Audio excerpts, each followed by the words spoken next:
Mon background ne m'a pas influencé. Moi, je ne suis pas née d'une famille riche. Mon père était professeur. Et vous savez, les professeurs n'ont pas d'argent. Dans le monde entier, professeur égale no money. C'est comme ça dans le monde entier. Ce n'est pas une révélation. Mon papa n'avait pas beaucoup d'argent. Ma maman était une, comment on dit, stay at home. On dit comment? Une femme de ménage, yeah. Elle était maman au foyer. Elle n'avait pas beaucoup d'argent. Et tu sais, mon père, par la grâce de Dieu, nous étions 8. Je ne sais pas comment il faisait. Parce que moi, j'ai 4. Et vraiment, j'appelle souvent le ciel et la terre pour venir m'aider à m'occuper des 4. Donc, je ne sais pas vraiment. I commend my parents for that. Élever 8 enfants. Et quand je me regarde, moi seule, je corresponds peut-être à 30 enfants. Comment ils ont fait pour pouvoir élever 8? 8! That is too much. Et donc, mes parents avaient beaucoup d'enfants.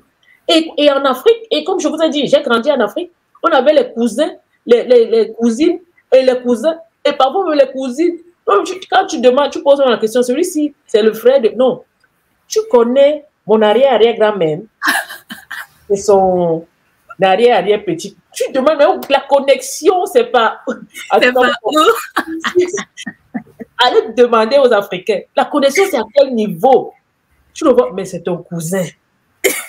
Là, dans la maison, nous tous là, on a vécu là, on a grandi là. Il y avait des jours, c'était difficile de manger. Je me souviens, il y avait un moment où mon père a fait un accident de circulation. Et comme vous savez, il n'y a même pas d'assurance santé en Afrique, où tu n'as même pas d'assurance santé. Ou quand quelqu'un fait même un accident, c'est même difficile de se soigner. Et c'était difficile.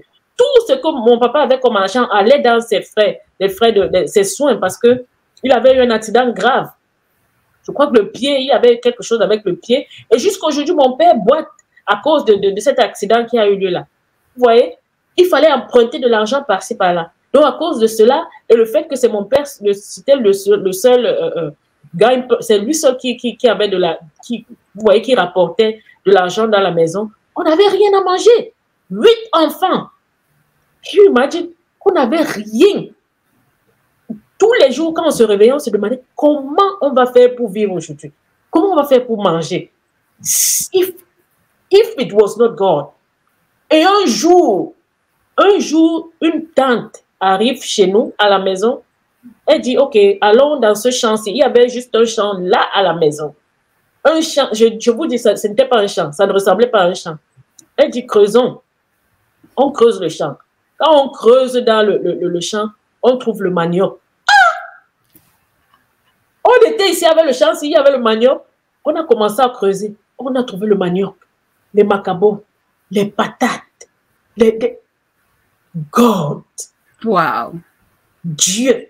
Donc, quand je vous parle de Dieu, j'ai expérimenté Dieu. Ce n'est pas les fables. Je ne suis pas en train de prêcher. Ce n'est pas une prédication. C'est la réalité. Yeah. Ce que j'ai vécu. C'est dans ce champ qu'on a mangé pendant 1 an. Wow. Dis-moi d'où ça venait. Qui a mis ce champ-là? Qui a cultivé le champ? Et comment ce champ-là était là, attendant qu'on se retrouve dans une situation comme celle-là, pour pouvoir découvrir. Pour découvrir qu'il y avait ce champ-là. Dis-moi ce qui s'est passé. Toi qui es contre Dieu, là, tu dis que, est-ce que c'est Dieu qui va me dire, c'est quoi ma destinée? C'est lui. Si tu ne connais pas ton Dieu, si tu ne connais pas Dieu, tu ne peux pas te découvrir non plus. C'est à ce moment-là, quand j'ai vu ce que Dieu a fait avec nous, comment il nous a gardés en santé, comment il nous a préservés pendant que mon père était couché sur le lit d'hôpital et ma mère était sur son chevet. Et nous étions seuls à la maison, les enfants. On n'avait pas d'autre choix. On n'avait rien à manger. Il a fallu ce miracle-là, que Dieu produise ce miracle-là pour que nous puissions vivre. C'est à ce moment que j'ai développé la foi. Je savais qu'il y a un Dieu. Je savais qu'il y a un Dieu qui conduit mes pas. Je savais qu'il y a un Dieu qui va me guider, qui va m'aider. C'est le même Dieu qui m'a aidé à l'université.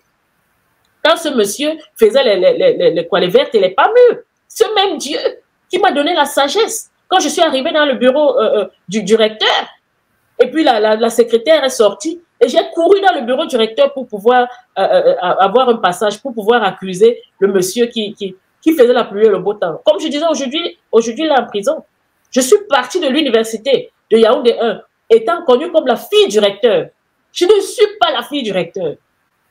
Avant chaque fin d'année, on me donnait mon relevé de notes en main propre. Wow. Le même Dieu dont je parle là, c'est lui seul qui va définir ton identité. Exactement. À cause de cela, à cause de la connaissance de ce Dieu-là, j'ai développé le self-esteem, j'ai développé la confiance en ce Dieu que je ne vois pas, mais qui opère des miracles même quand je ne vois pas. J'ai développé cette confiance. Et c'est de ça que je parle ici. Ta destinée, tu ne peux la découvrir qu'en Dieu. Tu ne peux te découvrir que lorsque tu découvres ce Dieu. Ce n'est qu'à ce moment-là, quand tu sais déjà que ce n'est qu'à ce moment que tu peux aller vers le monde. Parce que c'est dans le monde que tu vas accomplir ta destinée. Exactement. Tu es chrétien, tu penses que ta destinée va s'accomplir dans l'église? Non! C'est dans le monde. Tu es chrétien, tu t'assois, tu pries 24 heures sur 24. Tu jeûnes 31 jours sur 5. Tu pries, tu pries, tu pries, tu pries. À quel moment est-ce que tu vas pratiquer ce que tu reçois? Toi qui es chrétien, là, ta destinée, tu vas l'accomplir dans le monde. Ce n'est pas au ciel. Ce n'est pas au ciel que tu vas accomplir ta destinée. Tu vas l'accomplir dans le monde. Mais pour que tu le fasses, tu devras te connaître ton Dieu, te connaître pour aller dans le monde. Ton background est juste un champ d'action, une plateforme d'exercice. Parce que quand j'ai traversé ce dont je suis en train de parler, j'ai traversé des moments de faim où il y avait des moments où je ne pouvais pas manger, il n'y avait pas à manger. J'ai traversé ces moments-là. Aujourd'hui, quand les choses sont difficiles, je me souviens de ce que j'ai eu à traverser. C'est ça ton background, c'est à cela que c'est ton background. Ton background ne définit pas ta destinée. Dieu définit ta destinée. Donc, pour que ta destinée puisse s'accomplir, ton background va avoir de l'effet. C'est important de venir de quelque part. C'est important de naître quelque part. Parce que tu vas développer des skills, des talents. Pendant que tu es dans ces moments difficiles-là, tu vas développer des talents, tu vas développer des réactions, tu vas apprendre des choses. C'est un moment d'exercice. C'est, comme on dit, des épreuves. Vous passez, vous allez à l'école, vous savez ce que c'est que les épreuves. Vous savez ce que c'est que les épreuves. Vous passez dans une classe supérieure, il y a les épreuves. Pourquoi vous ne vous plaignez pas quand on vous donne les épreuves, passer en classe supérieure? Mais chaque fois que tu traverses une épreuve dans la vie, oh, vraiment, Dieu là ne m'aime pas, c'est sûr que je ne vaux rien. Écoute-toi, il y a des épreuves pour passer à chaque niveau. Donc ton background là, c'est ça. C'est cette plateforme-là où tu commences quelque part. Il faut que tu commences quelque part. Tu dois venir de quelque part. C'est ça ton background. Ton environnement. Toi, tu détestes ton pays jusqu'à... Écoute-moi très bien. Même ton pays là, le Dieu là, c'est pour un but qui t'a mis dans ce pays-là que tu as commencé par ce pays. Quand je suis arrivée ici aux États-Unis, nous sommes allés dans une zone que je détestais. J'ai dit, tout était blanc. Le sol était blanc, les arbres étaient blancs, les gens même que je rencontrais étaient blancs. Tout. Je n'avais jamais vu quelque chose comme ça. Il faisait froid. Look, I was coming from Cameroon. Je venais du Cameroun. Il fait chaud là-bas. Il fait beau. Hein? Ma peau s'épilait comme la peau d'un serpent. C'était difficile de vivre dans de telles conditions. Donc, quand j'ai pu quitter cet endroit, j'étais la plus heureuse au monde. Heureuse! Écoutez, quand j'ai commencé à chercher le boulot, quand j'ai commencé à chercher à grandir dans le travail, dans ce que je voulais faire, un jour, je suis allée passer une interview. Pendant l'interview, vers la fin de l'interview, un monsieur entre. Il pose des questions. Il me demande de donner un exemple de moment où vraiment j'ai eu beaucoup de challenges et je donne l'exemple de la zone où j'étais. Il s'arrête. Il dit quoi? Tu viens de supérieur? Je dis oui. C'était là l'interview. Il était de supérieur. On a commencé à discuter des gas stations qu'il y a à supérieur, des quartiers de supérieur. C'est comme ça que j'ai eu le boulot.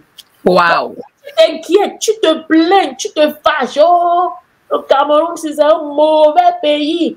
La France, c'est si. Non, non, non, non, non, non, c'est pas la peine. Je dois aller au Canada. C'est au Canada qu'on réussit. Non, non, non, non, vraiment, moi, c'est moi en Amérique. Là-bas, en Amérique, vous avez vu, là-bas, tu peux avoir même 30 boulots. Mon frère, si Dieu ne t'a pas envoyé en Amérique, reste où tu es. Parce que même en Amérique, ce que tu oublies, c'est qu'il y a des les homeless. Comment on dit homeless? Il y a les sans-abri. Des sans-abri aux États-Unis.